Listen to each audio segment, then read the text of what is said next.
Hello everybody and welcome to Seton Academy, the final episode, episode 12, anime review. The final episode had the big fight against the extinct boss, who turned out to be a mammoth, we find out. I assume you've watched the episode, so I don't care about saying spoilers in this opening bit. Yeah, you know what, I've enjoyed myself with this series. It's not been great by any means, it's not been terrible. It's been perfectly serviceable, and I've enjoyed it. Personally speaking, I've enjoyed it quite a bit actually. Will I check out the manga? Probably not, but hey, maybe at some point, who knows. Anyway, how this is going to work is we're going to go through the episode like normal, and then after that I'll give my overall thoughts on the series as a whole. So, without further ado, let's get into the episode and see what went down and everything. Let's do this. So the boss of the extinct species has telepathy, which is a thing that apparently elephants have. Turns out it's a woolly mammoth is the boss. Also, the woolly mammoth is a she, and it's tiny. Woolly mammoths actually weren't that big, it turns out, which I don't know if that's true. I've seen Ice Age, and you know they're pretty big in that, and obviously that is the most historically accurate, you know, representation of a mammoth out there is Ice Age. With what was the little thing's name with the acorn? Scrat? I think it was Scrat. He was the best part of the movies. Let's be real. How many of the movies they made? Like 6? 4? I remember liking the first 2. Then there was the dinosaur one.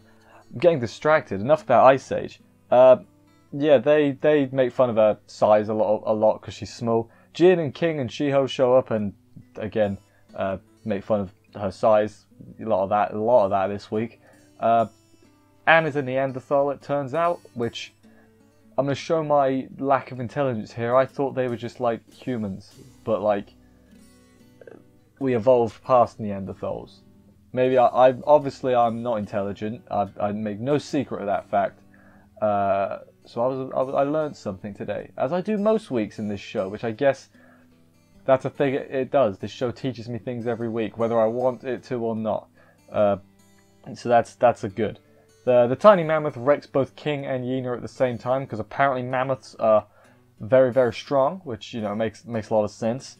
Ranka is protecting Jin, but, you know, she's not going to stand a chance. So Jin challenges the mammoth to, hey, have a boxing match with Ranka.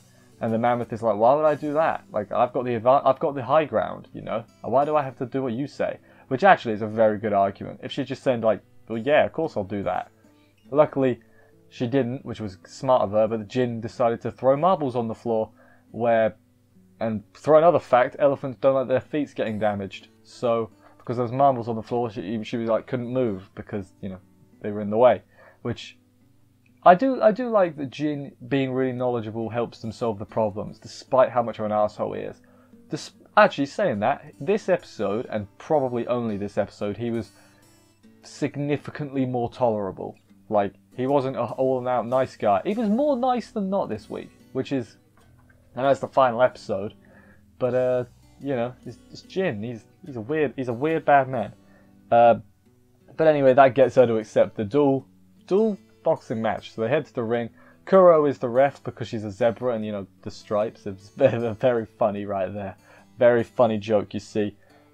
We see how Anne and the mammoth, whose name, I think the name was Man, or Man. It was like M-A-N in the subtitles, so Man. But I don't think that's how you pronounce it, because that's Man. Man the mammoth, who is a woman. Woman? She was a girl, not a woman. And yeah, basically, their origin story is they were both loners, so they became friends, and screw the humans, basically, is where we're at. Ranka's sister also tries to swap with Ranka, but then doesn't and joins the cheering squad instead. And then there's a bit of trash talk before the fight begins. And, you know, Kuro was explaining the rules. Should have probably listened to the rules. They seem like they got it, so that's good. So the boxing starts. Ranka tries using her speed as Jin suggested. However, didn't really work. She loses the first round pretty quickly. That's less than good. She does, you know, she doesn't get knocked out. The timer runs out, but she lost. She did lose. They didn't say she lost. She lost. If on points, she would have lost on points. I know very little about boxing, but I using my eyes, she did not win that round. Everyone else then shows up in skimpy swimsuits, I guess, because, you know, I mean, I know they do have similar things at proper boxing shows. I have watched at least 2 boxing matches in my life, so 3. 2 or 3, I've lost count. So yeah, I get the references. It was funny. Hitomi, I don't know what Hitomi was wearing. That thing was barely a swimsuit. She had like a collar on as well, like some BDSM stuff. Pretty weird. Hitomi knew that she was a Neanderthal the whole time and still wanted to be her friend. And Anne's like, what? You still want to be my friend? Crazy. And you know, now she's having 3rd thoughts, 4th thoughts. She's having a lot of thoughts is basically what's happening. Ranka's running around in circles like a Sonic main in Super Smash Bros. But gets taunted with that a real boss would like fight, which of course leads to Ranka getting proper punched. This isn't the one out of the ring, that's later on. She does get up though. And, you know, good job, Ranka.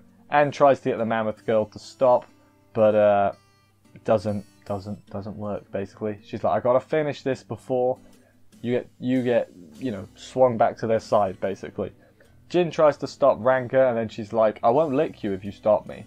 And then he's like, all right, and he's nice to her. He picks her up, he pets her head, calls her name. And other good stuff, basically, which makes her go Super Saiyan, which, that's helpful. That is helpful in boxing fights, going Super Saiyan.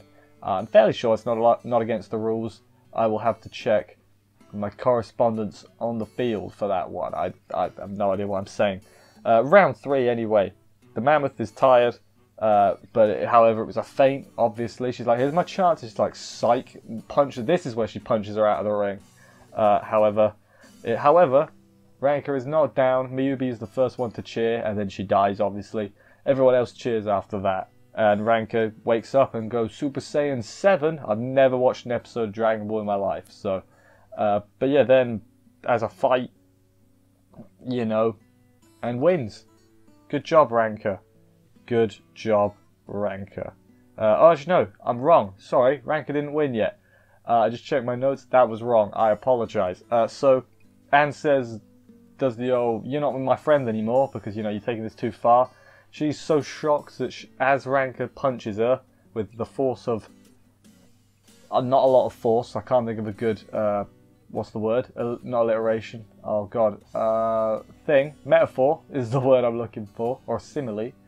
You know, as she hits her, she's so shocked that she just falls over. Not from, like, the force of the punch, just from the shock. And that causes her to lose.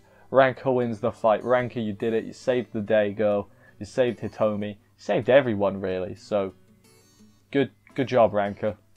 After the fight, Hitomi plasters up the mammoth girl, because now they can be friends. Ranka kicks Anne out of the group for the betrayal, and then Anne goes back to the team, what are they called? Team EX. Yeah, hooray. And now everyone is friends. Yeah, good stuff. And then Jin gets licked and he tolerates it because of this whole ordeal. He got to see Hitomi in that outfit, so for him everything is worth it. You know, Hitomi, Jin, you're a man of simple pleasures. Yeah, you're a guy. Let's just go with that.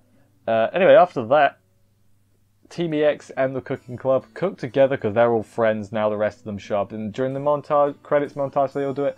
I did like the mammoth getting scared of Jin when he was angry that she wasted food. Like, that was quite funny. That was funny. I was like, Jin's not going to do nothing. He's Jin. Anyway, after post credits, Hitomi and Anne are friends. Yina interrupts their hug. That was quite funny. And then they see off their new friends at the gates. Hooray! Good stuff. Jin says to all the others, none of you better go extinct.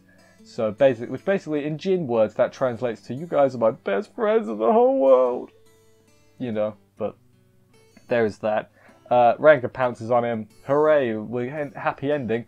No, we're not. King shows up and he's been beaten badly.